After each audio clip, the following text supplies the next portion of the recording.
Paris, 7 août 2008. Toi, mon prêtre adorateur, tu vivras dans le silence et l'humilité, attentif au son de ma voix et prêt à obéir à tout ce que je te dirai. Soumets-toi au discernement de ceux que j'ai placés au-dessus de toi. En toute chose, accorde ta préférence à l'esprit et aux sentiments de l'Église sur tes propres pensées et inclinations. L'œuvre pour laquelle je t'ai mis à part, dans mon infinie miséricorde pour les hommes que j'ai choisis et que j'aime, nécessite de ta part une humilité de cœur née de la connaissance de toi-même, une foi sans limite en ma divine miséricorde, la confiance en ma divine amitié, et dans le service de tes frères une pureté d'intention limpide, de la sérénité et une bonté pleine de douceur et de bienveillance. Ces vertus, je te les donnerai à travers ta consécration au cœur immaculé de ma mère, la bienheureuse et toujours Vierge Marie. Tu organiseras tes journées autour des 3 heures que je te demande de consacrer à veiller devant mon visage eucharistique. Tu m'offriras, au long du jour, le cycle des louanges que saint Benoît appelle l'œuvre de Dieu, et tu feras du saint sacrifice de la messe le soleil de ton existence, illuminant chaque journée de sa clarté et exposant ta vie à la chaleur de l'Esprit Saint. Tu te tourneras vers ma Mère Immaculée, l'avocate des prêtres et la médiatrice de toute grâce, en lui offrant chaque jour l'humble hommage de son rosaire et le chant de l'Ave Maris Stella pour le clergé de mon Église. Chaque semaine, tu revivras mon mystère pascal en passant avec moi vers le Père.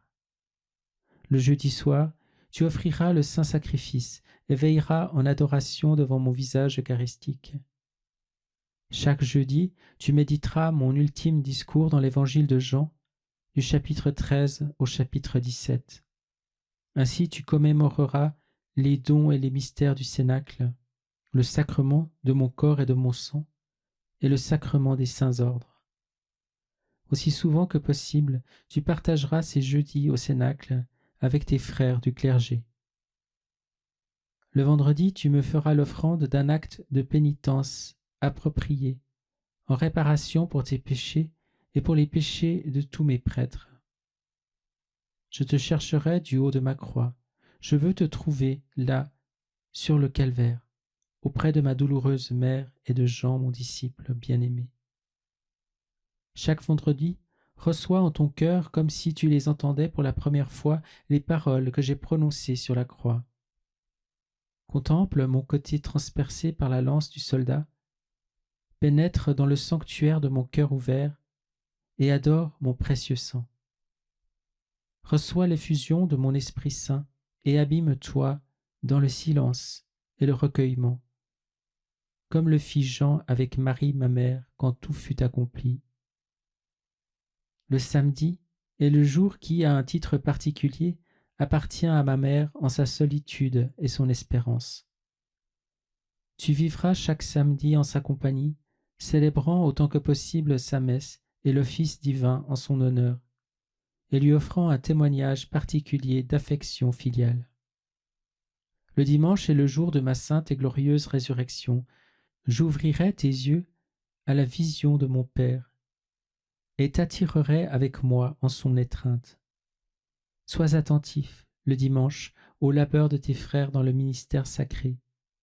Viens chercher pour eux le rafraîchissement spirituel et un surcroît de force en ma présence eucharistique. Le dimanche soir, il sera bon que tu fasses mémoire de l'effusion de l'Esprit Saint, car il s'agit du 3e don et mystère du Cénacle. Le temps qui reste, après la prière, tu le consacreras au service de tes frères, au repos et aux nécessités ordinaires de la vie, en ne cessant jamais de me faire confiance pour te procurer tout ce qui est indispensable. De la sorte, tu éviteras le reproche adressé à Marthe lorsque je lui ai dit « Tu t'agites à propos de beaucoup de choses, or une seule est nécessaire. »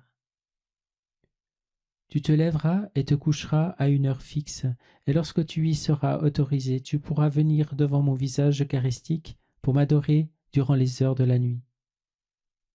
Il suffira au début de suivre ces petites règles que je viens de te donner. Tu trouveras tout le reste dans la règle de saint Benoît ton Père et dans les écrits des saints à qui je vous ai confié, toi et cette œuvre qui est mienne.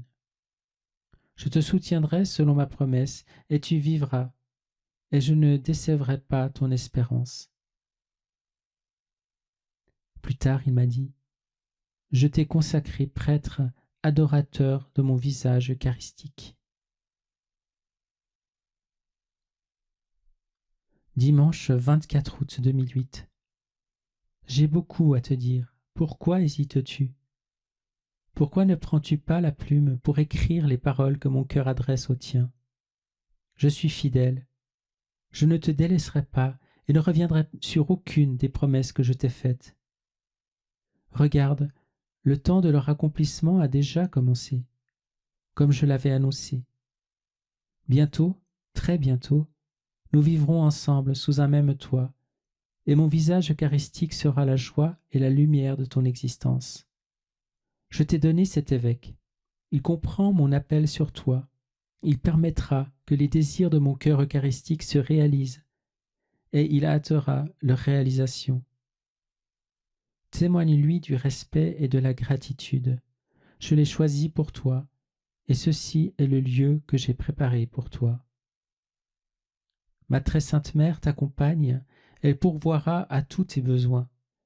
Elle est en toute vérité ta propre mère du perpétuel secours.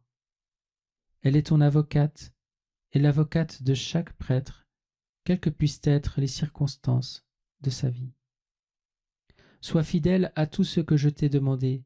Fais-moi confiance pour faire pour toi et en toi ces choses que de toi-même tu ne peux faire.